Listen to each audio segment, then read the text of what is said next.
guys, welcome back to Wildrose Way Questions Corner. This week we have a fun topic, and the question comes from our own Wildrose pack, Cora Widgeon and Scott Wilson. Hey Danielle, I was just reading about hold conditioning, and I was wondering if you could bring the whole process to life. Great question, Scott. Danielle, first off, why don't we tell them what hold conditioning is? Yeah, so basically hold conditioning is the more positive alternative to force fetch. Force fetch is more commonly used in the gun dog world, and we'd rather focus more on their natural hold. All right, first, why don't we start by showing everyone some things that you definitely do not want to do when you're raising a puppy, because if you do these things, it'll make hold conditioning a nightmare and sometimes make it impossible to use this process to teach your dog how to hold and deliver properly. Right, so we're going to kind of show you what not to do.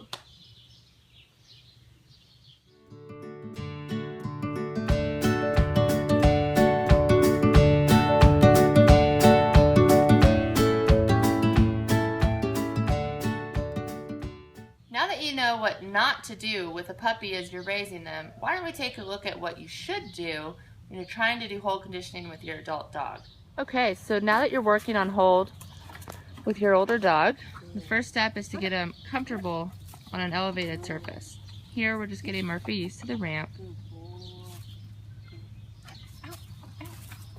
It might take a couple days to get him used to this. So don't rush him, just let him get real comfortable. Here. Sit.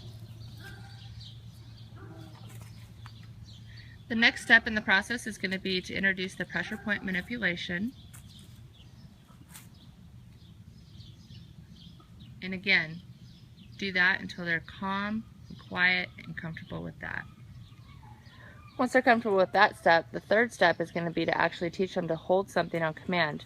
In this process, you're going to teach them 3 commands: to fetch it, to release it, and to actually hold it. The end result looks like this. He takes it on command, he holds it on command, he will not drop it until she tells him to release it. The final step in this process is to put the hold conditioning into motion by having the dog hold something and then walk towards you. You can practice recall or heeling.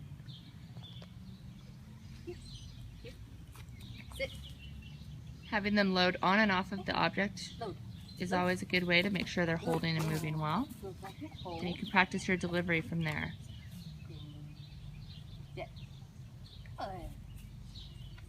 The final step after this, you would go back to retrieving, and as they're coming back towards you, you'd repeat hold, hold, hold, and bring all these pieces of hold conditioning back together. Mark. Load, load. Good boy.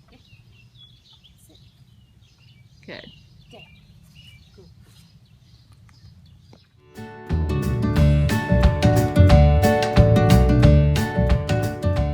Okay, so now that you understand what not to do with your puppy as you're raising them, and you also understand the importance of hold conditioning and teaching your dog proper delivery, we want to talk about a few problems that we see with dogs at the kennel often and how we use hold conditioning to help solve those problems. Danielle, what problems would you say we use hold conditioning most often? So the most common problems that I see at the kennel are dogs that might be chomping the bumper, not holding it properly, or the bird, dropping at your feet or before they get to you, running around, or running off. So the theory behind hold is it teaches your dog to come straight in with the bumper in their mouth and bring it up to you with their head up and then deliver it properly to hand. So that's kind of what we're aiming for, and that's what hold conditioning is forming as you're going through all of these steps. Absolutely. It definitely creates that clear pattern of expectation when your dog gets something. What are they supposed to do with it? That's what hold conditioning will teach them. Creating a habit. Exactly.